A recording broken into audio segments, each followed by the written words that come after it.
তৌহিদ আফ্রিদির একটি কলে ডিবি অফিসের মধ্যে ধরে নিয়ে আমাকে 1 ঘন্টা নির্মমভাবে পিটায় এবং 2.5 বছর আগে আফ্রিদিকে নিয়ে কন্টেন্ট বানানোয় ডিবি অফিসে ডেকে নিয়ে ঘন্টার পর ঘন্টা আমাকে পিটিয়েছে। পুরোটা সময় ভিডিও কলে যুক্ত ছিল তৌহিদ আফ্রিদি। শুধু তাই নয়, হাত পা চোখ বেঁধে নির্যাতন চালিয়ে মাফ চাইতে বাধ্য করেছে সে। এভাবেই কথাগুলো বলছিলেন কন্টেন্ট ক্রিয়েটর সাইম।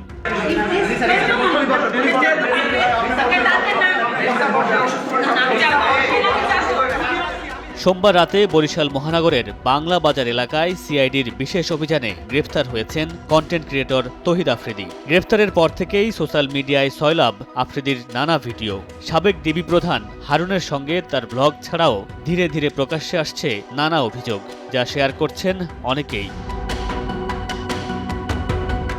আফ্রিদিকে গ্রেফতারের ঘটনায় স্বস্তি প্রকাশ করেছেন কন্টেন্ট ক্রিয়েটর প্রত্যয় হিরণ। লিখেছেন, দিন শেষে আল্লাহ সবাইকে নিজের জায়গাটা দেখিয়ে দেয়।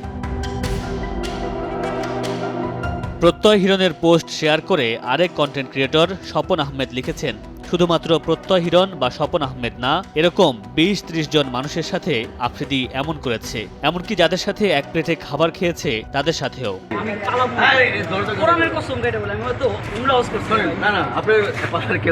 গেল রাতে আফ্রিদিকে গ্রেফতার অভিযানের সময় তাকে বলতে শোনা যায়, আমি পালাবো না।